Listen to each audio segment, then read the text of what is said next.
السلام علیکم ناظرین کرام، نئی ویڈیو میں آپ کو خوش آمدید کہتے ہیں۔ ججز نے جو خط لکھا اس سے متعلق ایک بہت بڑی خبر سامنے آئی ہے۔ حکومت اور قاضی صاحب کو ایک بڑی رکاوٹ کا سامنا ہے۔ ایک امپورٹنٹ ڈیولپمنٹ ہوئی ہے جس کی توقع نہیں کی جا رہی تھی کہ ایسا بھی کچھ ہو سکتا ہے۔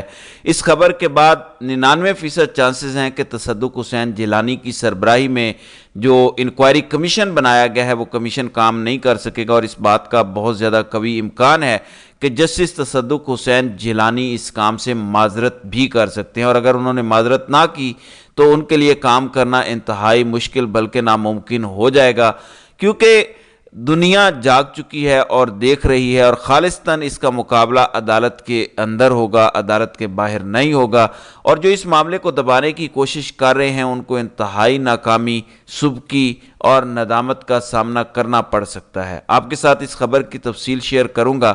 اسی طرح 9 مئی اور سائفر، یہ دو بڑے اہم معاملات چل رہے ہیں۔ ان دو خبروں 9 مئی اور سائفر کی آڑ میں بہت کچھ کیا گیا۔ رجیم چینج آپریشن جس میں کچھ امپورٹڈ اور کچھ انٹرنل پلیئرز تھے جنہوں نے مل کر یہ کام کیا، لیکن اب ایکسٹرنل پلیئرز کو بہت کچھ سمجھ آ رہی ہے اور وہ اب پبلک میں آ کے بہت کچھ کہہ رہے ہیں، خاص طور پر ڈونلڈ لو کی ہیئرنگ جس میں انہوں نے اس پورے نئے حکومتی ڈھانچے کو ایک فراڈ ڈھانچہ قرار دیا اور کہا کہ یہ الیکشن چوری اور دھاندلی کے نتیجے میں معرض وجود میں آیا ہے۔ 9 مئی کے حوالے سے خبر یہ ہے کہ کل گوجرانوالہ میں 51 ملزمان کو 5-5 سال قید کی سزا سنائی انسداد دہشت گردی کی عدالت میں۔ ایسا لگ رہا ہے کہ پہلے سے ایک موڈ بنا ہوا تھا اور سزائیں سنانی تھی، لہٰذا 51 ملزمان کو 5-5 سال قید کی سزا سنائی گئی۔ کہا گیا کہ توڑ پھوڑ جلاؤ گھراؤ میں ملوث پائے گئے۔ اس سے متعلق supreme court of Pakistan already فیصلہ دے چکی ہے۔ 5 ملزمان کی درخواست ضمانت انہوں نے منظور کی اور ان کو رہائی کا حکم دیا۔ اس میں سپریم کورٹ واضح طور پر بتا چکی ہے کہ توڑ پھوڑ اور ٹائر جلانا دہشت گردی نہیں ہے، اس پر یہ ایکٹ لاگو نہیں ہوتا۔ حالانکہ یہ بھی ہو سکتا تھا کہ کسی کو 4 سال کی سزا دی جاتی، کسی کو 3 سال، کسی کو 2 سال، لیکن سبھی کو 5 سال کی سزا سنائی گئی۔ اب اس پر تحریک انصاف کے سینیٹر حماد اظہر نے کہا کہ ان تمام ملزمان کا خیال رکھا جائے گا اور ان کی لیگل سپورٹ کی جائے گی، اور ان کے خلاف بیک وقت اپیلیں دائر کی جا رہی ہیں اور ان کو لیگل اسسٹنس دی جائے گی اور ان کو اعلیٰ عدالتوں سے رجوع کر کے بری کروایا جائے گا۔ دوسری جانب الیکشن دھاندلی کا معاملہ ابھی تک چل رہا ہے۔ مخصوص نشستیں دینے کا مطلب 2/3 میجورٹی دینا پاکستان تحریک انصاف سے چھین کر اس کا سارا مینڈیٹ جو دے دیا گیا ہے فارم 47 کے جعلی نتائج کے حکمرانوں کو۔ اب اس میں ایک آخری ہرڈل رہتی ہے پشاور کی۔ خیبر پختونخوا اسمبلی میں اسپیکر اور گورنر کے درمیان یہ تنازعہ چل رہا ہے۔ اب الیکشن کمیشن نے یہ دھمکی لگا دی ہے، تحریری طور پر ایک حکم نامہ صادر کیا ہے کہ اگر مخصوص نشستوں پر اوتھ نہ ہوا تو پھر خیبر پختونخوا کا سینٹ کا الیکشن بھی نہیں ہوگا، اس کو ملتوی کر دیا جائے گا۔ اب اس میں بظاہر تو الیکشن کمیشن نے یہ حکم صادر فرما دیا کیونکہ فیصلہ سازوں کا یہ کہنا تھا، اور وہ کوئی کسر نہیں چھوڑ رہے۔ ہر صورت وہ 2/3 میجورٹی دلوانا چاہ رہے ہیں، اس لیے کہ کل قاضی فائز عیسیٰ کے حوالے سے خبر آ چکی ہے، اس کی تصدیق ہو چکی ہے کہ قاضی فائز عیسیٰ مکا کے چکر میں ہیں، 3 سال ایکسٹینشن لینے کے چکر میں ہیں کہ قاضی صاحب ان کے جعلی نتائج پر مہر تصدیق لگائیں گے، ان کے مقدمات نہیں سنیں گے۔ سو موٹو تو ظاہرہ نوٹس انہوں نے نہیں لیا، اتنی بڑے پیمانے پر دھاندلی ہو گئی۔ مزید یہ کہ جو 6 ججز کا خط آیا اس پر بھی مٹی ڈال رہے ہیں، لہٰذا اس کے بدلے میں ان کو 3 سال کی ایکسٹینشن ملے گی۔ لیکن ہوا یہ کہ خیبر پختونخوا کے سینٹ انتخابات اور مخصوص نشستوں پر منتخب ممبران کے حلف سے مشروط کرنے کے فیصلے کو پشاور ہائی کورٹ میں چیلنج کیا گیا ہے، اور یہ چیلنج کیا ہے اعظم خان سواتی نے، لہٰذا یہ ابھی تک دنگل آگے بڑھے گا، یہ لڑائی مزید آگے بڑھے گی۔ پھر پنجاب میں ایک اچھی ڈیولپمنٹ ہوئی ہے کیونکہ تمام سینیٹرز تمام جماعتوں کے بلا مقابلہ الیکٹ ہوئے، جتنی سیٹیں ان کے حصے میں آتی تھیں وہ دی گئیں۔ اس میں ایک ہرڈل رہ گئی تھی کہ زلفی بخاری کے کاغذات ریجیکٹ ہوئے تھے، انہوں نے اپیل فائل کی تھی، اگر وہ اس اپیل کو پرسو کرتے تو پھر نوٹیفیکیشن سسپینڈ ہونا تھا، اور اس کے نتیجے میں تحریک انصاف کے سینیٹر منتخب ہونے کا نوٹیفیکیشن واپس ہو جاتا. لہٰذا زلفی بخاری نے اپنی درخواست واپس لے لی اور اس طرح سے پنجاب کے تمام سینیٹرز بلا مقابلہ الیکٹ ہو گئے. اب ناظرین کرام آتے ہیں سب سے بڑی خبر کی طرف. سوچا جا رہا تھا کہ 6 ججز کے خط کے حوالے سے اٹھنے والے طوفان کو ہم کنٹرول کر لیں گے. اس خط میں اب سب سے بڑی رکاوٹ آئی ہے. اس خط کے نتیجے میں جو مٹی ڈالی جا رہی تھی اس میں رکاوٹ آئی ہے. اب تصدق حسین جیلانی کو انکوائری کمیشن کا صدر بنایا گیا، حالانکہ انکوائری کمیشن بنتا ہی نہیں ہے. 2017 کے ایکٹ کے متحد کسی بھی صورت سرونگ یعنی حاضر سروس ججز کا معاملہ ٹیک اپ نہیں کیا جا سکتا، لیکن اس کے باوجود نہ صرف کمیشن بنایا گیا بلکہ کابینہ نے بتا دیا کہ ججز کے الزامات درست نہیں ہیں، یعنی ٹی او آرز میں ہی اپنا فیصلہ بھی سنا دیا.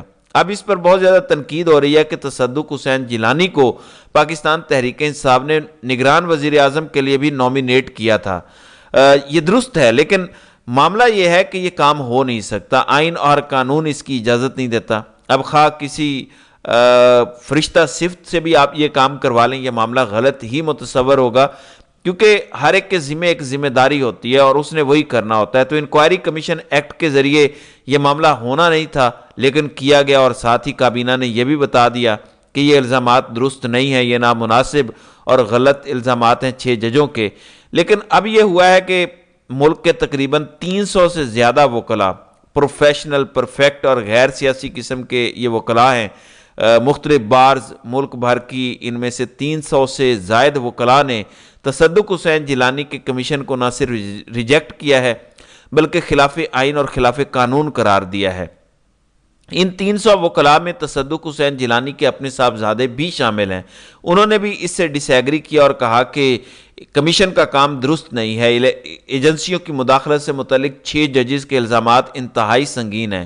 اس کے لیے انہوں نے پورا خط لکھا ہے جس میں وکلاء نے یہ مطالبہ کیا ہے کہ آئین کے آرٹیکل 184(3) کے دائرہ اختیار میں یہ معاملہ آتا ہے. یہ انتہائی اہم نوعیت کا معاملہ ہے، فوری طور پر عوامی مفاد کا معاملہ ہے، اس لیے شفافیت اسی میں ہے کہ اس معاملے کو فوری طور پر ٹیک اپ کیا جائے اور اس کو عوام کی نظروں کے سامنے پرکھا جائے تاکہ عدلیہ کی آزادی پر عوام کا اعتماد بحال ہو، اور اس کی اشد ضرورت ہے. انہوں نے یہ بھی کہا کہ شفافیت کا تقاضا ہے کہ اس امر کو یقینی بنایا جائے کہ اس معاملے پر سیاست نہ کی جائے، بلکہ انہوں نے کہا کہ سپریم کورٹ سے ہم مطالبہ کرتے ہیں کہ جتنے بھی اس وقت اویلیبل ججز ہیں ان تمام ججز پر مشتمل یعنی فل کورٹ پر مشتمل بینچ بنایا جائے اور فل کورٹ اس کا جائزہ لے. پھر انہوں نے کہا کہ معاملے کی شفافیت اور حساسیت یہ تقاضا کرتی ہے کہ اس معاملے کی سماعت اور کارروائی براہ راست نشر کی جائے، یعنی کورٹ روم نمبر 1 میں جیسے باقی مقدمات کی کارروائی نشر کی جاتی ہے، اس کی بھی کارروائی براہ راست نشر کی جائے تاکہ اس نوعیت کی کارروائیاں روکی جا سکیں. پھر اسلام آباد ہائی کورٹ کے خط کے ساتھ ساتھ انہوں نے کہا کہ جو دیگر الزامات ہیں، ججز کے خط میں لکھے گئے الزامات کے علاوہ دیگر الزامات ہیں، ان کا بھی جائزہ لیا جائے اور اس طرح کی کارروائی کا دائرہ کار محدود نہ رکھا جائے بلکہ الزام کی ہر سطح پر پوچھ گچھ کی جائے. اور اسلام آباد ہائی کورٹ کے خط میں جسٹس ریٹائرڈ شوکت صدیقی کی جانب سے لگائے گئے الزامات بھی شامل ہیں، ان کا جائزہ لیا جائے. پھر جو کمیشن بنایا گیا اور معاملہ حکومت یعنی ایگزیکٹو کے سپرد کیا گیا، یہ بھی غلط ہے، یہ مفادات کا خالصتاً ٹکراؤ ہے، یہ عدلیہ کی آزادی کے برخلاف ہے.